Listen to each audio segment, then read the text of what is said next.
We only know them by their works, their reputation, the mark they left upon the universe. Many call them the Terror, but that does not convey their reality. Call them the Builders, and then you begin to grasp the edge of the terror they should bring to those who seek to unearth their legacies in pursuit of the lust of power. Unvarak Sovanakrak, Grenklikale Empire Scientist, 2471 Current Era. It was impossible. But that wasn't the worst. No, worse was there was no reason for it. Unvarak shook his head, his beard waggling back and forth as he imitated the Builder nonverbal communication signal for a negative that he had practiced so long it was now more of a habit than his own species' signifier of twitching both sets of ears forward. No, that wasn't the worst. The worst was that it was not some strange, natural occurrence that science and research into the mysteries of the universe could solve. No, it was worse because it was artificial. Someone had built it. But just as it was impossible as far as Unvarak knew, as far as Grenklikale science understood the universe, there was just no reason for it. Unvarak stared at the holotank and looked at the nearest object. Well, cluster of objects. The object cluster consisted of a primary object and a group of exactly 121 smaller objects, exactly like the primary cluster object only made smaller, that orbited the primary cluster object exactly at the middle of the primary cluster object's length. And even worse was the sheer scale of the massive multi-object cluster configuration. Unvarak looked it over again. He had pushed the envelope of sensor technology. He had cracked 2 long-pondered material physics problems, discovered and theorized usages for 2 energy wavelengths, even designed a new material. Also, he and his scientific teams could investigate the massive multi-object cluster configuration. He had close-range measuring devices and sensor that could now measure the distance an electron orbited the nucleus of an atom, all of which had been developed to measure the objects over the last 35 years. Unvarak himself had existed aboard one scientific vessel or another for all 35 years, since the initial survey and exploration expedition to examine an anomaly in the night sky that telescopes had discovered almost 3,000 years ago, an anomaly that had vanished over 600 years before Unvarak had been born. He had devoted everything to the mystery, and he was no closer to understanding it even after 35 years. It was impossible. It made no sense. There was no reason for it. Unvarak sighed, another habit from an alien species that he had cultivated understanding until it had become a habit for him. He looked over the massive multi-object cluster configuration. It was 150 million kilometers from an energetic yellow star. Exactly. The orbit and circumference of the objects exact as they could be across the 950 million kilometer orbit. The numbers weren't exact. He had them down to the centimeter. They never varied. He knew why. He had led the inventing team to develop sensitive instruments that did the impossible, spearheaded the scientific teams that developed new theories and then proved them. The Empire now possessed gravitational measurement devices that could map the gravitational vortex produced by the mass of a scattering of photons in minute detail. The Empire possessed the knowledge that subspace existed, that there was a foam between the dimensions that could be quantified and measured by the instruments developed by Unvarak's scientific team. In his quarters he had imperial thanks and imperial admirations, all on laser-etched plaques of gold inlaid with diamond on rare woods. He had tossed them in a drawer and forgotten them. They weren't important. The anomaly, the massive multi-object cluster configuration, and the secrets that it held were the only thing that Unvarak cared about. Each of the primary cluster objects were held in place, even as they orbited the star, by an unknown force that anchored the primary cluster objects to the center of the star's mass. Unvarak knew it used gravitational force and some kind of attraction/repulsion through the interdimensional foam and through subspace. But how the tether and anchor was produced was a mystery, just as the measurements of the primary cluster objects were a mystery. Oh, not the dimensions themselves. The mystery was how the measurements were done. Each object, both primary and secondary, were made up of a glassy, high-gloss black substance that did not reflect images but still appeared glossy, glassy, to instrumentation. What they were made of was a mystery. Some had theorized that the objects were made by a type of material. 19. Perhaps some kind of alloy or chemical compound. Material. 19 was already frustrating enough, but whatever the objects were made of defied any examination. They could not be chipped. They could not be cracked. They could not even be shifted or moved. At one point, Unvarak had requested 20 mighty tug tenders, able to pull dreadnoughts and massive cargo vessels.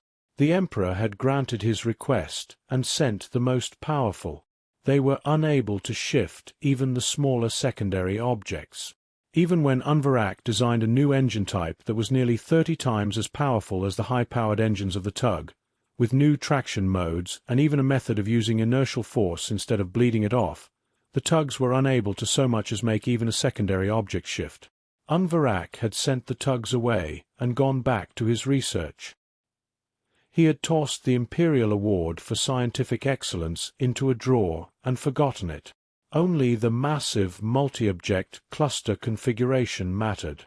The primary objects were massive, nearly classifying as a megastructure themselves.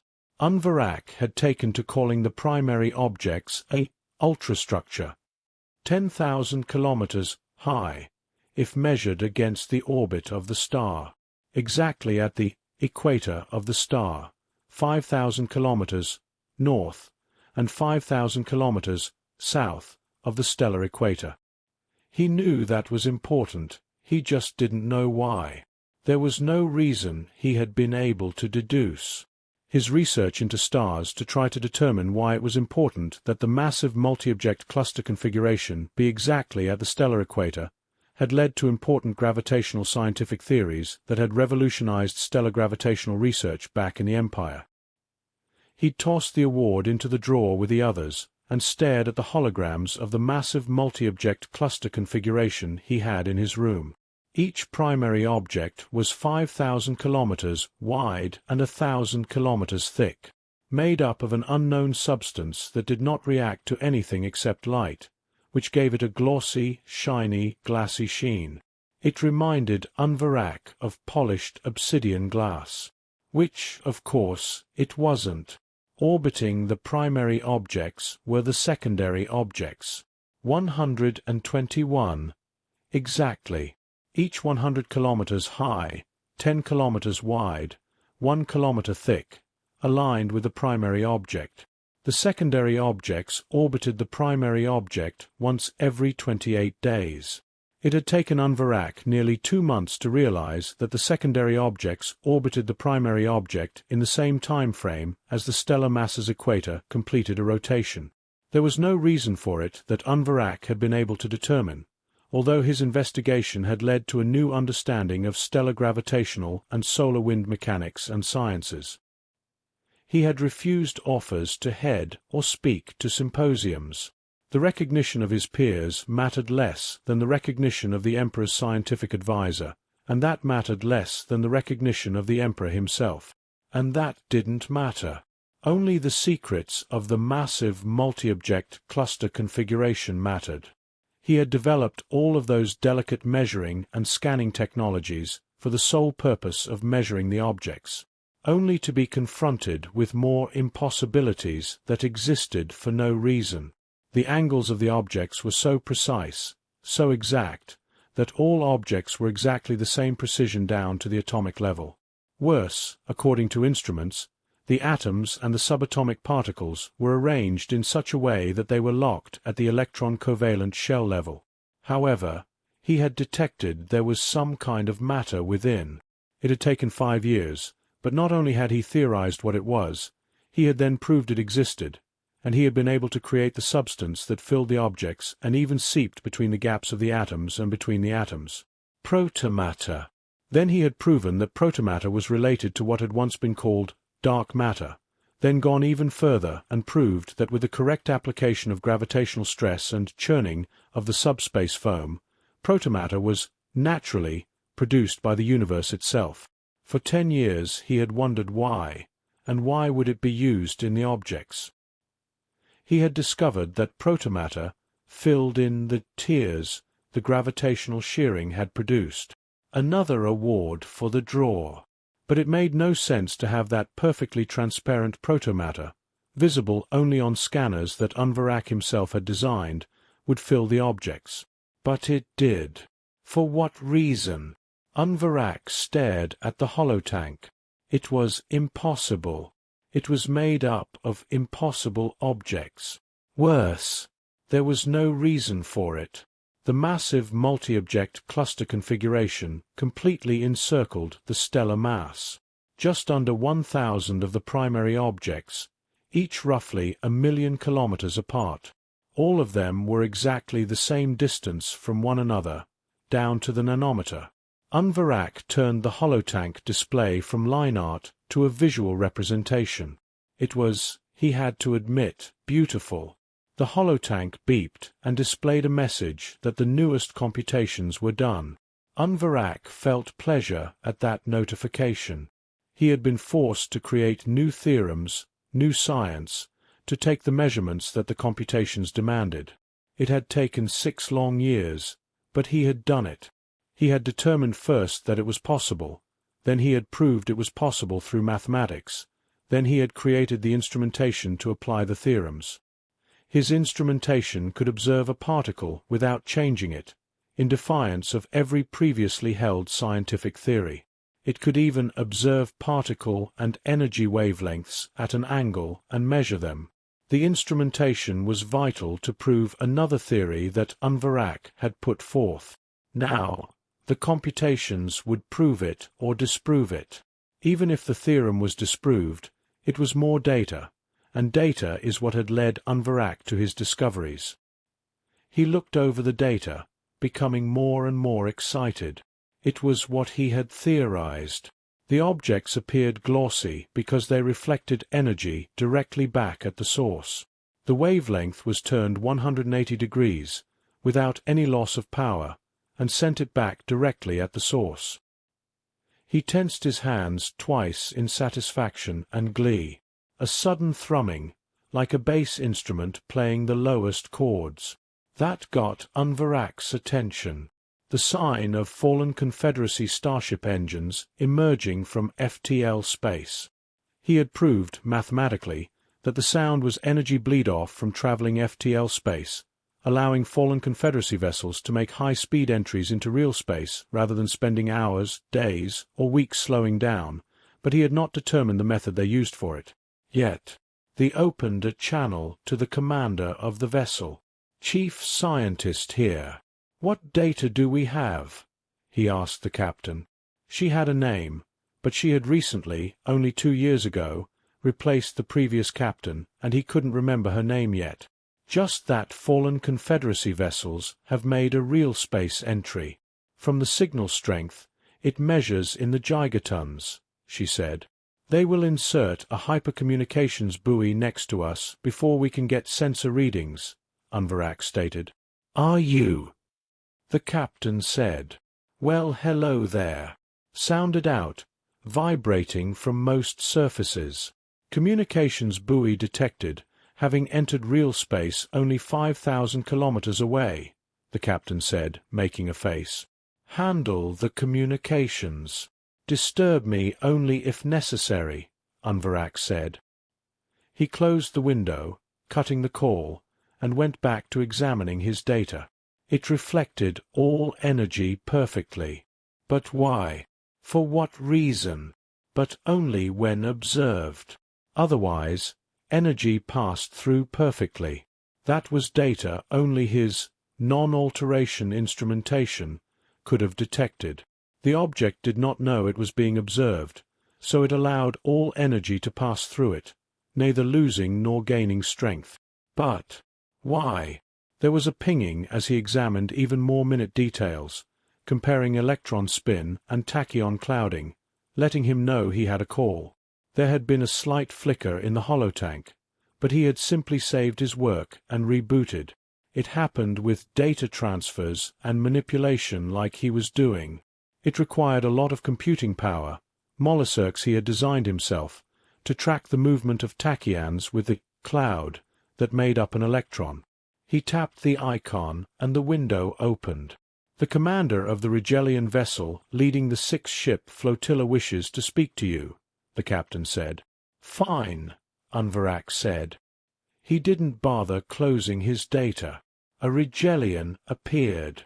Greyish pebbled scaled skin, prominent and plentiful muscles, wide expressive eyes, she had green ones, and dressed in a strange outfit of suspenders, a leather-pleated skirt, stocking that looked like widely gapped netting, and heavy boots with silver buckles. Dr. Unvarak, the Rigelian said, her voice pleasing. I am, Unvarak replied. And who do I have the pleasure of speaking with?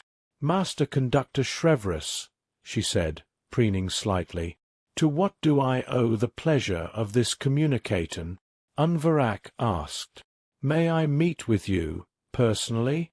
Aboard my ship, the Rigelian Ch.13 asked. Unvarak looked at his data, then at the Rigelian female. They rarely went beyond their space. Not since one of their planets had been planet-cracked 500 years prior by an aggressive species that had repaid the fallen Confederacy's generosity with violence. I would be pleased to, Unvarak stated. A few hours or days away from my data might allow me to look at it with a fresh perspective. The Rigelian signified pleasure and flexed one arm, making the biceps stand out. I think you will find our discussion extremely educating. Unvarak nodded. It had taken 2 days for Unvarak's ship to meet with the Rigelians. The whole time had gone over his data, examining it from multiple angles, applying many theories to it. It was impossible data. It also appeared to serve no purpose. The Rigelian's ship was parked next to another anomaly, a prime object out at the edge of the Oort cloud that was 10 times the size of the others. It was referred to as Object Alpha, the smaller ones referred to as Objects Beta followed by number, when referred to in Unvarak's research. It also had no purpose he was able to determine. As he entered the large chamber on board the Rigelian's luxurious private craft, he admitted he needed a break for at least a few hours from his research. The Rigelian stood by a holotank. Beyond the holotank was an armor-glass bubble that displayed the stellar mass perfectly. Doctor, the Rigelian said, moving forward and extending a hand. Unvarak took the hand and shook it. He had researched the greeting and knew it was to prove to each party that there was no blade or gun up the sleeve or strapped to the forearm. A detainee's shake, it was called. This craft is very nice, Unvarak stated. The Rigelian smiled. I brought along a sample of instrumental music I enjoy, Unvarak said, holding out the crystal data cube. Thank you, the Rigelian said. She took it and moved to the holotank, motioning Unvarak to move up to the holotank and stand next to her. She slotted in the cube and listened to the song. Excellent, the Rigelian said when the song ended. I am pleased you enjoyed it, Unvarak said. The Rigelian smiled and motioned at the window. You requested data nearly 30 years ago regarding this stellar object. Unvarak nodded. At the time, nobody knew what you were asking about, Ch.13 stated. The only people that looked at it were academic in the Confederate Science Division, she said. Unvarak nodded again, and the Rigelian made a pleased humming sound. When I saw, though, I rejoiced, she said. She motioned at the star again. After all, you had found a legend, an ancient rumor. I had, Unvarak asked. Indeed, Ch.13 stated. Do you know what it is? Unvarak shook his head. It was a gift, Ch.13 said. The builders, the Terrors, when they met us, our planet was polluted to the point that only decades remained for life on our planet. They fixed it. Well, they helped us fix it. As was their wont, they fought our planet next to us. She made a sad humming noise. We won, our planet is clean, a utopia compared to those dark times, she said. She suddenly smiled. On the 5,000th anniversary of our victory over the pollution, the 5,000th anniversary of ducks no longer losing their feathers and ducklings being hatched dead, the builders— she paused for dramatic effect before pointing at the star. The builders gifted us this, she said. She smiled. Would you like to see what it is? Unvarak nodded. The Rigelian tapped a few keys, bringing up a hologram of Object Alpha. She brought up the song, spun the data, swirled it with her fingers, then smiled. I am a master orchestra conductor, she said, and I will be the first to do this in tens of thousands of years. She lifted her hands. The window suddenly altered, to show a hologram of the entire massive multi-object cluster configuration. She made a motion, and the music that Unvarak had brought made its presence known with the deep bass note it started with. The primary objects brightened, their illumination matching the strength of the bass note. The center of the stellar mass brightened and seemed to expand slightly. Unvarak stood and watched as the primary objects lit up to the loudest notes and the bass notes. The secondary objects flashed for different notes across the entire wide, audible spectrum. The sun rippled, bands expanding off and sometimes changing color before being pulled back into the stellar mass. He watched, awe filling him, as the entire massive multi-object cluster configuration and the stellar mass itself played his favorite song. At the end, he just stood, staring at the stellar mass. The Rigelian came up next to him and stopped. They, the builders, gave us a grand instrument so all in the galaxy could see our joy, she said softly. Thank you for finding it for us again. She paused a moment. Thank you for sharing this moment with the Rigelian people. Unvarak just stood, nodding, tears running down his face as exultation filled him. There was a reason for it. It had a purpose. The joy he felt knowing that matched the joy that had filled him during the performance. It had a purpose. It made sense now.